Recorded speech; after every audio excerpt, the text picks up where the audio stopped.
بسم اللہ الرحمن الرحیم۔ کوفہ کا سیاسی کردار، اس عنوان سے مطالعہ تاریخ کی سیریز کا آج باقاعدہ آغاز کیا جا رہا ہے۔ امید ہے کہ یہ سلسلہ مطالعہ تاریخ کی تفہیم میں بھی مددگار ثابت ہوگا اور تاریخ کے اس نازک دور کی تفہیم میں بھی مدد ملے گی جس نے امت کو صدیوں سے مخمصے میں ڈال رکھا ہے، یعنی تاریخ کا وہ دور جو حضرت عثمان رضی اللہ تعالیٰ عنہ کی شہادت سے شروع ہوتا ہے۔ اس سے پہلے کہ ہم اس دور کی تاریخ کا مطالعہ کریں، مطالعہ تاریخ کے کچھ مقدمات ان کو سمجھ لینا ضروری ہے۔ پہلی بات یہ ہے کہ تاریخ کی اہمیت کیا ہے۔ تاریخ انسانی یادداشت کی طرح ہوتی ہے۔ ہماری شخصیت ہماری یادداشت کی مرہون منت ہوتی ہے۔ یادداشت اگر نہ رہے یا شارٹ ٹرم میموری لاس کا مسئلہ ہو جائے تو انسان ایک ہی کام بار بار کرے گا اور ایک ہی غلطی بار بار دہرائے گا۔ یہی معاملہ اقوام کا بھی ہوتا ہے۔ اگر وہ اپنی تاریخ گم کر بیٹھیں یا ان کی تاریخ مسخ ہو جائے تو ان کا سفر بھی دائروں کا سفر بن جاتا ہے۔ وہ قومی سطح پر بار بار ایک ہی کام کرتے ہیں، ایک جیسے دھوکے کھاتے ہیں اور اپنی غلطیوں سے سیکھ نہیں سکتے۔ دوسری بات یہ کہ مسلم اقوام میں تاریخ سے علمی تعلق استوار نہیں ہو سکا۔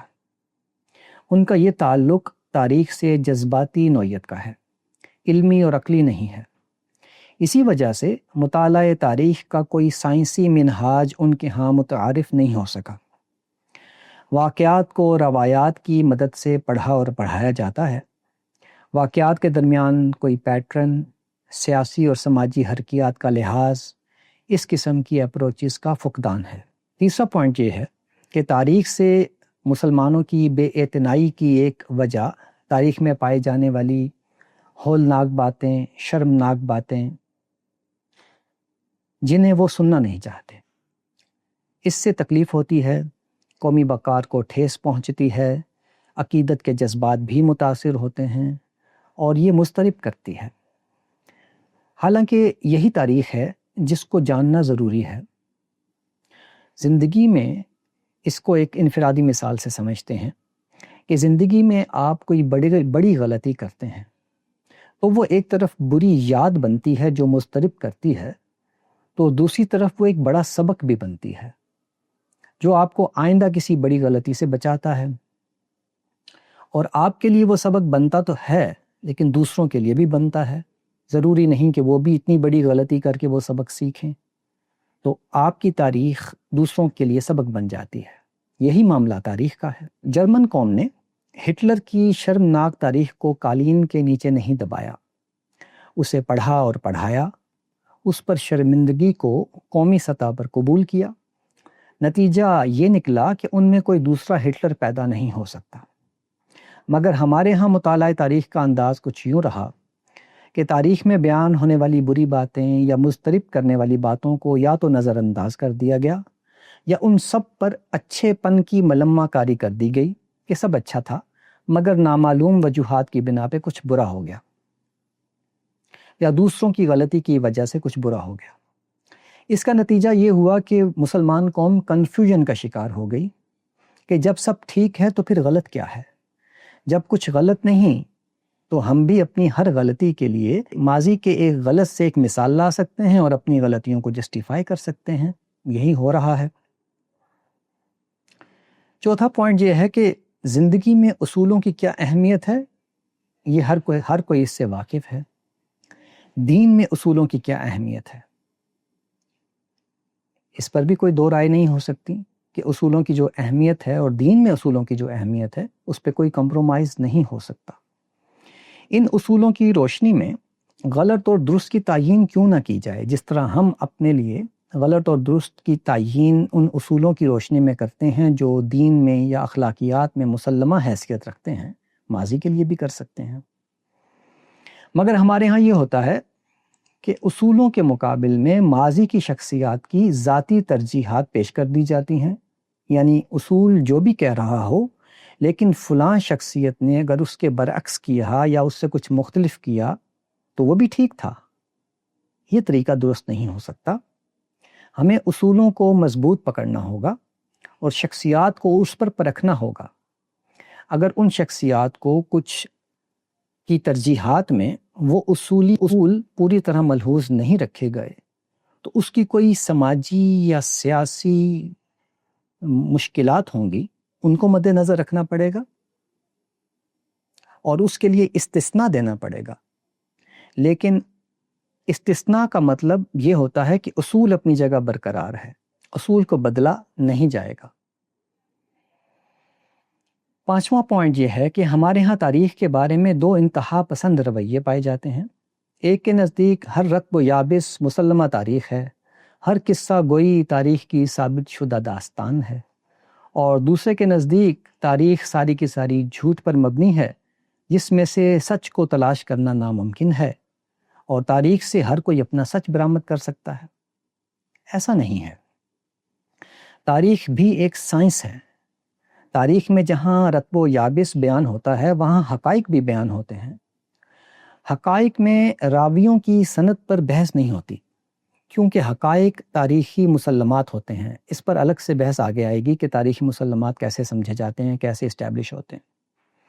تو تاریخی مسلمات یا تاریخی حقائق ایک چیز ہوتے ہیں اور جو روایات ہیں ان میں درست اور غلط دونوں چیزیں ہوتی ہیں. اس لیے روایات کو مسلمات یا حقائق کے تحت رکھ کر دیکھنا چاہیے. یہ ہے وہ بنیادی چیز جس سے ہم درست مطالعہ تاریخ کر سکتے ہیں. اس کی ایک مثال دیکھیے.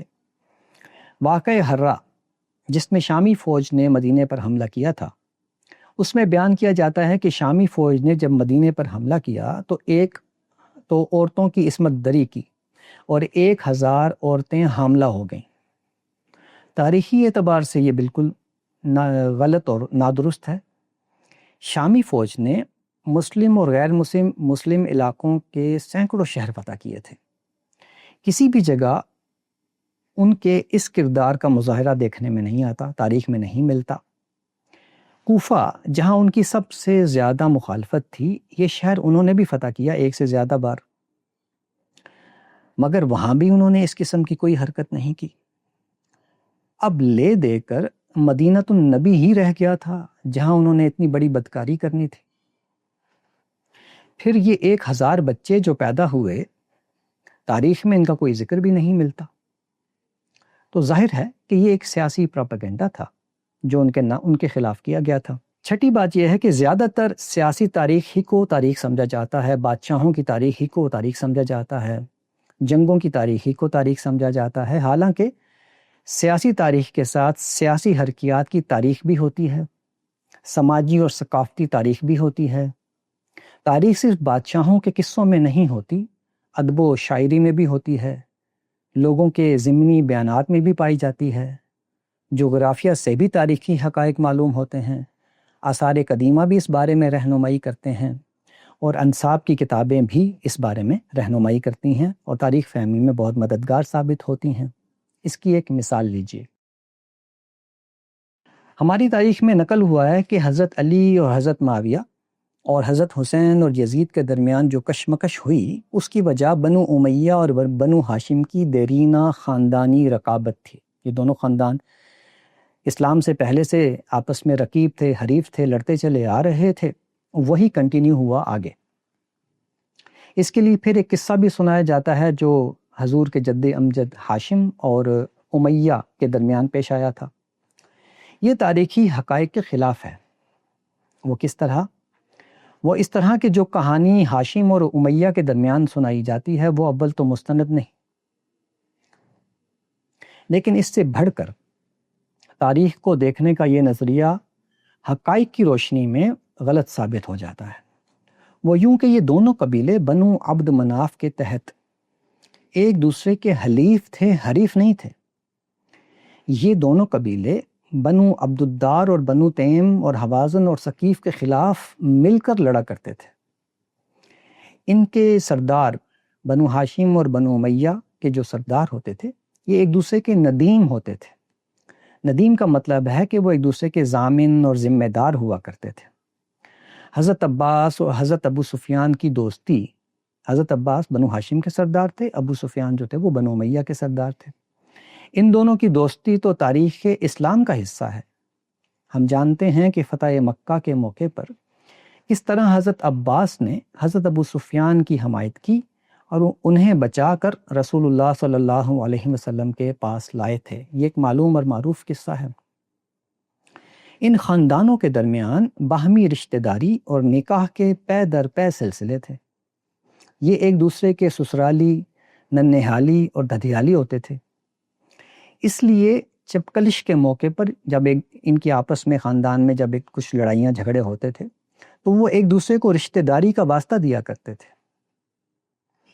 رسول اللہ صلی اللہ علیہ وسلم کی زوجہ حضرت ام حبیبہ، جن کا نام رملہ تھا، وہ حضرت ابو سفیان کی بیٹی تھی۔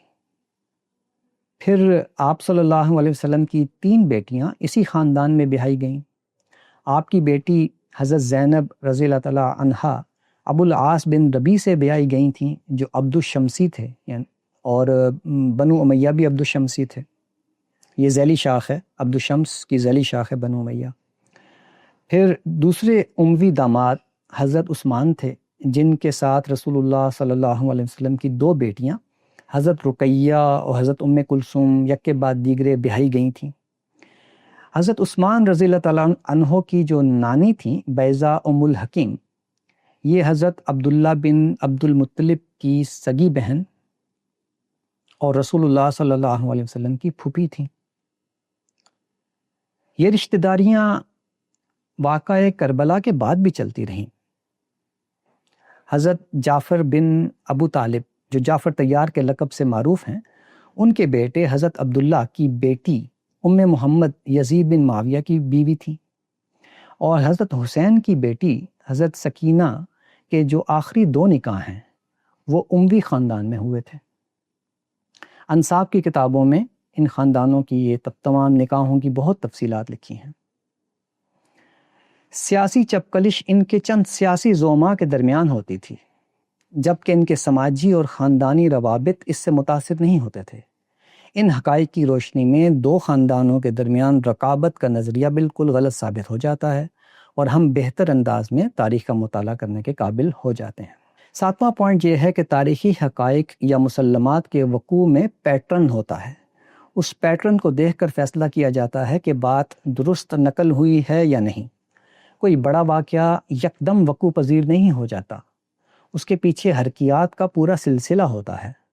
اسے دیکھ کر فیصلہ کرنے میں دشواری نہیں ہوتی کہ اصل معاملہ کیا ہے۔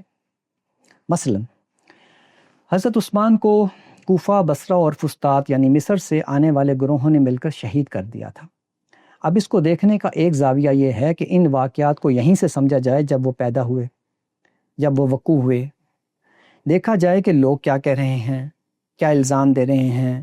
ان کی بات نہیں سنی گئی، انہوں نے غصے میں آ کر حضرت عثمان کو شہید کر دیا۔ اب اتنے غصے میں لوگ آ گئے تھے تو کچھ تو ان کے ساتھ زیادتی ہو رہی ہوگی، کچھ الزامات سچ ہوں گے جو دور نہیں کیے گئے، اور انہوں نے انتہائی قدم اٹھاتے ہوئے حضرت عثمان کو شہید کر دیا۔ یہ ہے ایک طریقہ چیز کو دیکھنے کا۔ دوسرا طریقہ یہ ہے کہ حضرت عثمان کے دور کے حالات کا جائزہ لیا جائے، حکومتی حالات کو دیکھا جائے، سیاسی حالات کو دیکھا جائے، پھر دیکھا جائے کہ یہ لوگ کون تھے جو مدینہ میں آئے تھے اور انہوں نے حضرت عثمان کو شہید کیا تھا۔ کیا ان کی بھی کوئی تاریخ موجود ہے؟ تو معلوم ہوگا کہ حضرت عثمان ہر سال حج کے موقع پر ایک کھلی کچہری لگاتے تھے، جہاں تمام لوگوں کو، اپنے عمال کو، گورنروں کو بلاتے تھے اور لوگوں کو بھی بلاتے تھے اور کہتے تھے کوئی مقدمہ ہے، کوئی شکایت ہے تو پیش کرو۔ تو ہر سال یہ کام ہوا کرتا تھا۔ معاشی حالات کا یہ حال تھا کہ روزانہ بیت المال سے لوگوں کو وظائف تو ملتے ہی تھے، باقاعدہ عطیات بھی روزانہ ملتے تھے، اور پراسپیرٹی کا، خوشحالی کا یہ عالم ہو گیا تھا کہ لوگوں کو یہ اجازت دے دی گئی تھی کہ وہ اپنی بچت کی زکوٰۃ خود ادا کریں، حکومت ان سے لینے کی روادار نہیں رہی تھی۔ تو بے انتہا دولت اور فراوانی پیدا ہو گئی تھی، اور اسی وجہ سے کچھ مسائل بھی پیش آ گئے تھے۔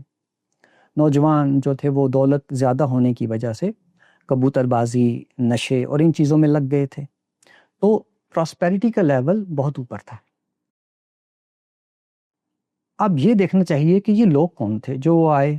تو ہم یہ دیکھتے ہیں کہ یہ تاریخ کا جب مطالعہ کرتے ہیں تو معلوم ہوتا ہے کہ یہ بدو تھے، عرابی تھے، اور یہ قریش سے دیرینہ مخاصمت رکھتے تھے.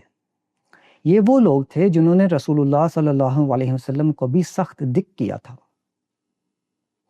ہم جو حدیث میں واقعات پڑھتے ہیں کہ ایک قبیلہ آیا اور رسول اللہ صلی اللہ علیہ وسلم کے صحابہ کو دھوکے سے ساتھ لے گیا اور قتل کر دیا انہیں، وہ یہی قبائل تھے.